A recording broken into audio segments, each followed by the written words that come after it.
Hello, everybody, and welcome to our podcast, Parental Diaries, where we get many speakers from various facets of life so that they can share their experiences and you can learn from them. Similarly, today we have a special guest, Anto Iype, who's hailing from Kerala. He and his wife and three children, they migrated from Kerala to Canada 15 years back.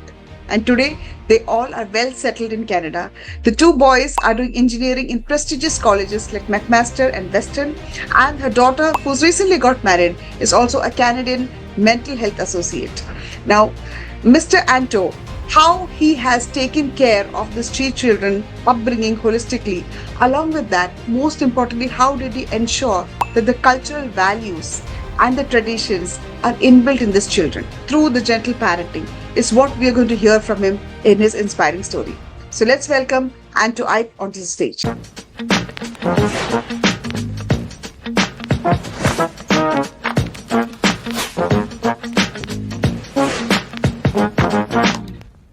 Hello, Mr. Anton. Welcome to our platform today. I'm so happy that you could give some time and really excited to have a conversation with you today. All Thank you, right. Tresa. Yeah. So, with that, we want to ask the first question with you is that what is that one quality or talent in your children that you and your spouse are proud to call about? Well, good morning. It's hard to think a particular quality. However, I have denoted one of the qualities that make both the parents proud of is my children's empathy or kindness.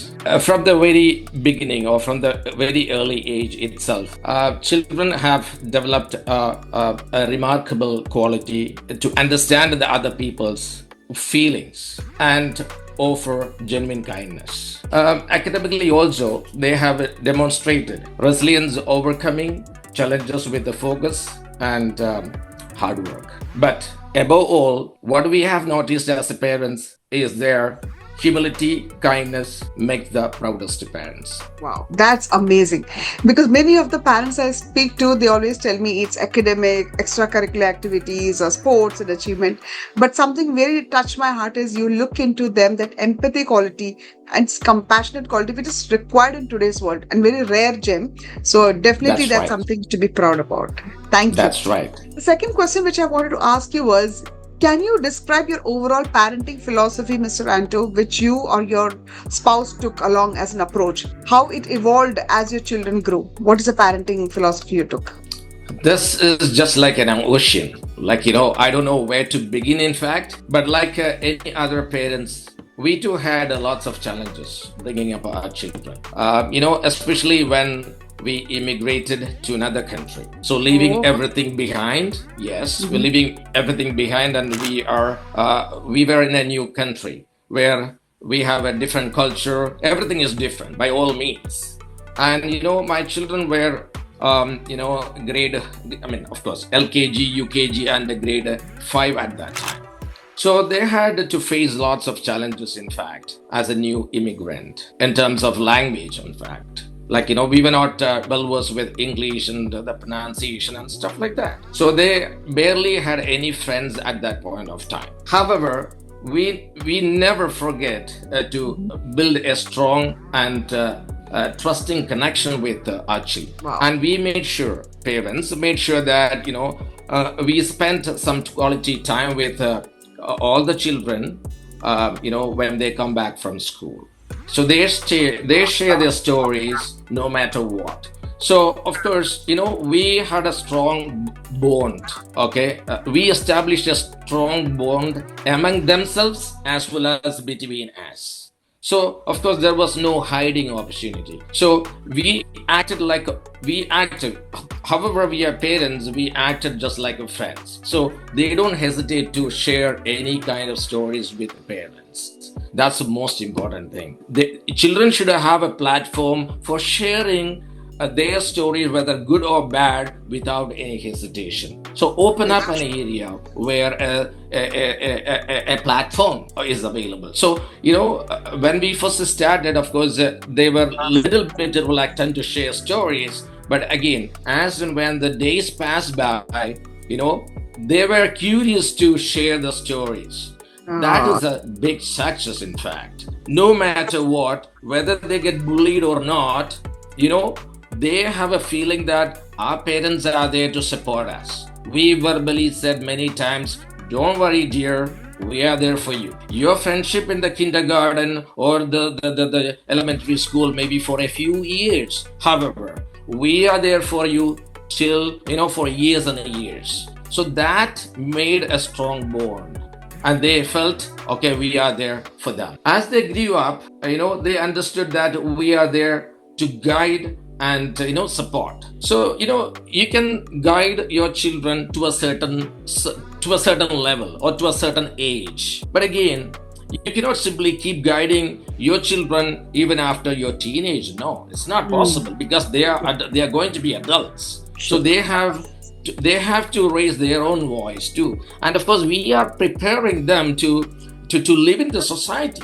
So they need to, many times, they need to take their own decision. So if they go wrong, of course we can just guide them, that not guide them, we can support them coming out, maybe giving some suggestions, and ultimately they are the decisions. I believe that connection rather than control is the foundation of effective parenting. Wow, what a great philosophy. Connection rather than control. See before Yes, of see course. is Yeah. very, very important. Yeah, So and I and would say, beautifully said. Yeah. yeah. So, when I say this connection rather than control, what comes to my mind is a kite. Oh wow. Kite has Okay. got a connection. Like, even Uh-huh. if we let it go, we have a connection with us, which is a twine or thread.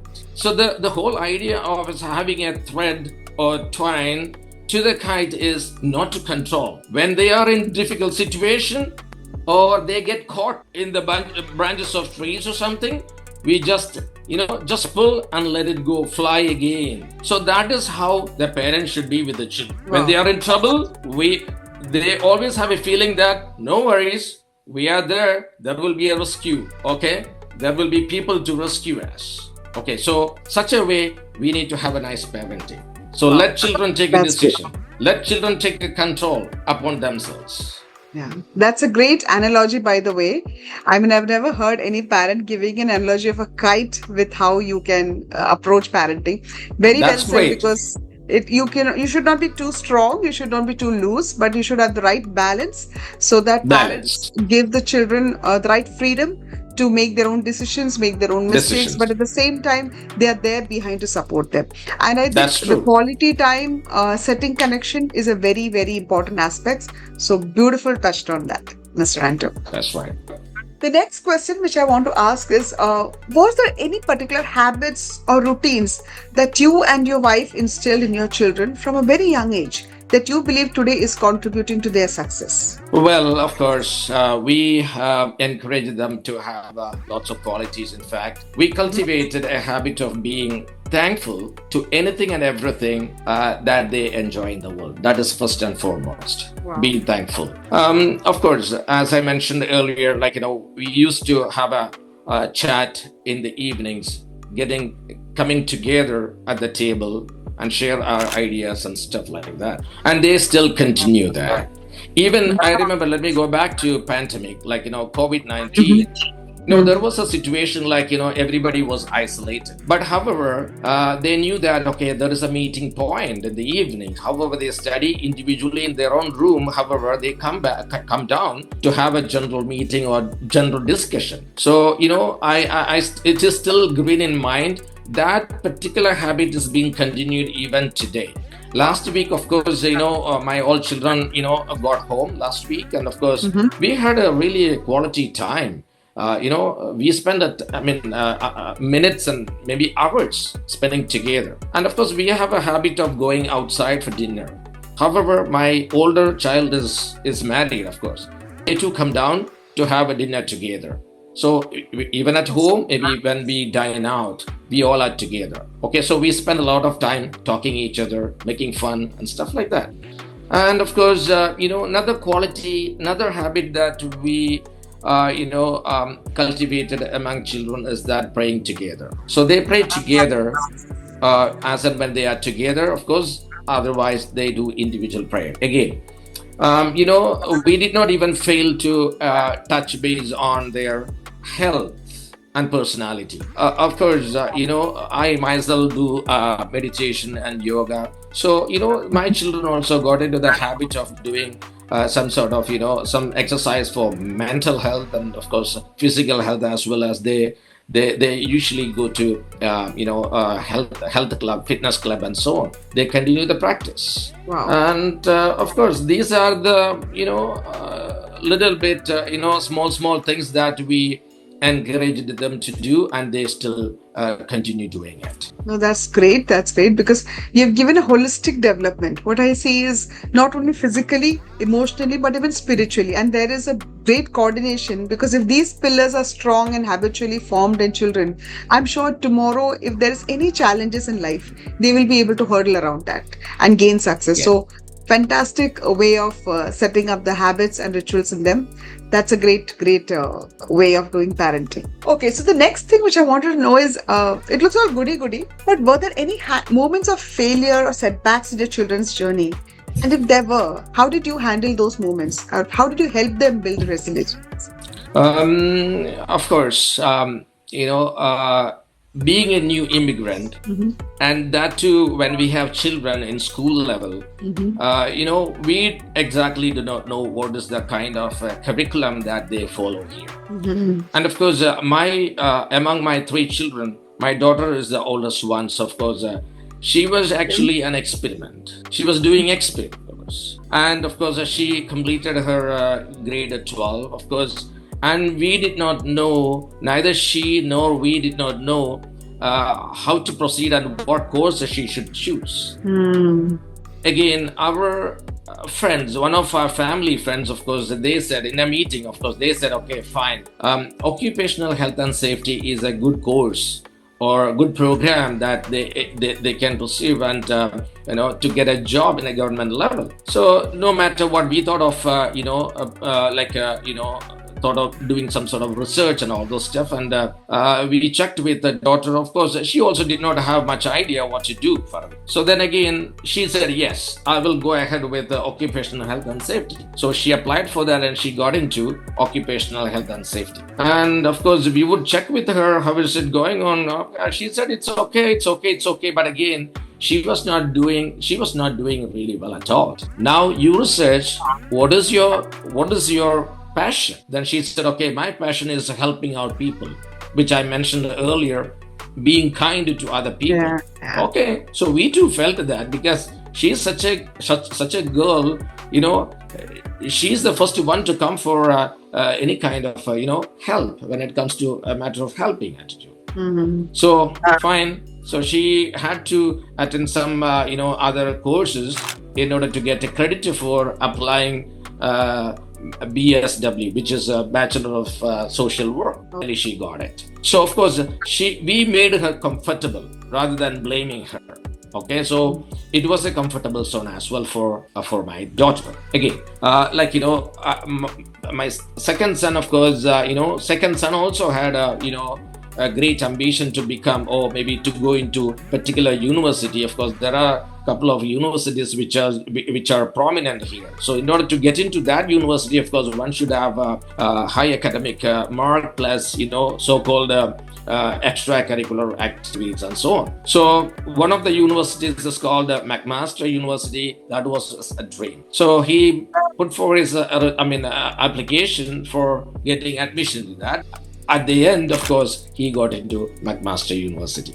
Great. So, even the youngest son also, was looking for some sort of engineering. Of course, the last moment he also got into, engineering that he desired. But, all this time, we were steady encouraging, children, do not get panic, keep praying, do your role, and the rest you give to God. So, they all got into their desired branch of engineering, and they are now studying for engineering. So, all the time we were there to support them. That's that great. Is what That's is great. source. That's great. And yeah, definitely, when people sit in India and look at things, children abroad, they feel it's all a rosy picture. But the challenges which they undergo are much more than what we see or perceive. So definitely, it's good that to hear from this that when you go to an unknown land, probably you don't know the rules and regulations of the studies and branches there and how well you support it. Because I know in India, we'll be like, oh my God, you're taking a drop of a year. We can't afford that. But it's so nice that you thought about it and gave that freedom so that even the child was comfortable to share and tell mom, dad. Otherwise, she would have made a hell of a mess of a career. So that's great. Thank you, Mr. Anto, for sharing that. All right. So the next question which I want to ask is, did you emphasize academics or extracurricular activities or personal development more? And how did you balance these priorities? Yes, of course. Since we parents are from Kerala, known for 100% literacy, our focus was, until we reached a new country, our focus was rather academic. But after knowing the culture of this country, we Mhm. understood, the just the academic record alone is not helping our children to aspire any kind of job opportunities or to survive in this country. So Mhm. we have both mixed both academic as well as personal structured plan, or the program where children need to explore themselves, their potentials, and going outside, mingling with the society, mingling with the people around, doing some sort of volunteer job as and when they get a free time.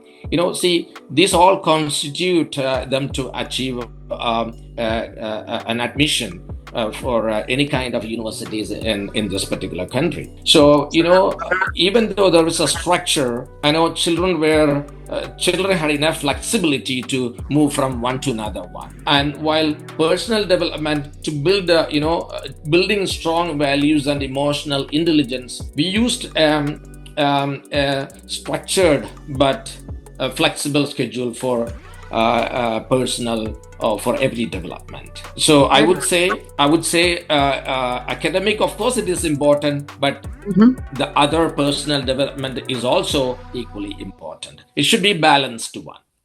I think that's the appropriate one, and especially I've seen that there is a difference, as you said rightly, in India and in the abroad countries. In India, probably there's a lot of stress more on academics, and also with some extracurricular activities, children can get through. But that's not the case when it goes there. There's a lot of credit point system and all, which requires a lot of other activities children have to do, which gives a need for the holistic development, and I think that's Development. something which we'll need also to happen. All right. All right. And now we move to the last question, which we really want to hear from you, Mr. Anto. So, looking back at all your parenting experience, what is the advice you would like to give to all the parents today of the Gen Zs, how they can raise their children to be well rounded and successful children? Well, of course, it is a hard question. Of course, there are so many points or so many elements that we have to discuss. But however, when we look back in our own life, I would say a strong connection is the backbone of effective parenting. Both parents need to spend quality time with the children when they are young, not after university. When they are young, right from the child is born, in terms of touch, verbal touch, okay, your presence and your sharing, caring, of course, it matters a lot. So Mm. children understand that parents are there for their support. So I would say the first point is a healthy connection, a strong connection, a strong bond between children and parents. And the second point that comes to my mind is that, parents being the first mentor of any children, we need to make ourselves a role model for them. Oh, yeah, true. Never let our children say, hey, this guy is my role model. Or maybe my neighbor, look at my neighbor. He is a good father. He treats his children very well. Why not we? So we need to take that credit from our children. No matter what, my parents are my role model. So that should be my second point. And again, my third point would be let children make mistakes. Teach children make mistakes and learn from mistakes. And try not to repeat the mistakes. Every person should learn from mistakes. The same mistakes should not be repeated. So one mistake should be a lesson for them. And also, as a parent, teach them success is a journey, not a destination. Yeah, yeah, So yeah. this is That's what true. this is what I would say to my dear parents who have got young children in their family. Yeah, yeah, very beautifully said. And I think now I can see how I've seen your children. They have been abroad, but still, they have still got the culture and traditions of India and Kerala. How you have kept them unified, because as you said rightly, you have been always connected with them, and they see you as a role model. So when you imbibe the culture of your country or your state, the children will copy that automatically. So first of all, set a connection with your children. Then you have to be a role model, and definitely you are giving them so much freedom and space to make mistakes. So they will not hesitate to share anything with you. So that's a wonderful way which you have encapsulated. And I think it was a great conversation, Mr. Anto. And thank you once again for your valuable time and insights. I'm sure many parents would be hearing this podcast and getting value from this. If they are specially immigrants, they'll get much more insight from your journey. Thank you once again. It was my pleasure to Tresa for being a part of your program. Thank you so much, and Sure. wish you all the best for your program. Thank you.